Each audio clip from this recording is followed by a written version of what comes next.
All right, here's a good question. Cylinder John Gutenberg's press has a 38.5 centimeter diameter, so that'd be 0.1925 centimeter radius. 19.25. I guess it'd be 0.1925 meters.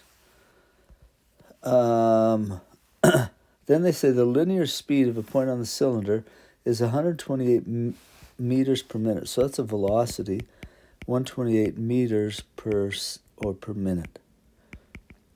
Okay, and I know the radius is 0.1925 meters. So they say, what's the angular speed of the cylinder?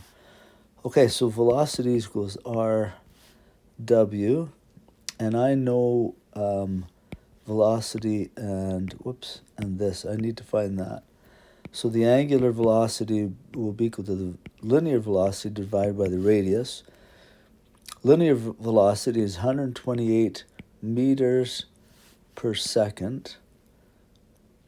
That's smoking fast. You think about that, that's very fast. Okay, divided by the radius is 0.1925 meters. Okay, so the meters cancel out. So let me do that division quick. So it comes out to 664.935, I think. And that would be radians per, I did that again. This is minutes.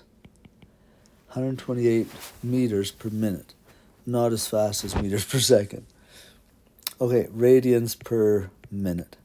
So that would be my angular velocity. But the question asks for what is the angular speed in revolutions per hour. So I need to now convert that from radians per minute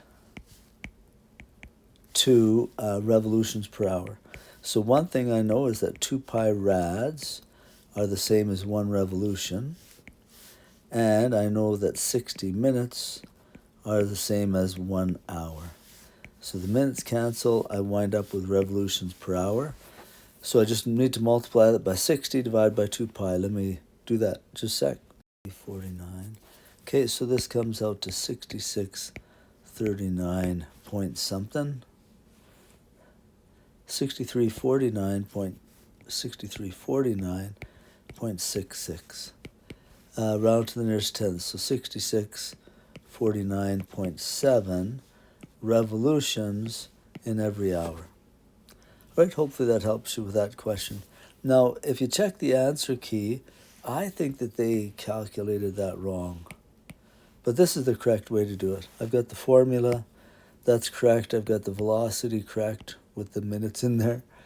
And the radius is half of this, and change it to meters, and then times it by 1 rev over 2 pi radians to cancel the radians out, and 60 minutes to cancel the minutes out. Hopefully that helps.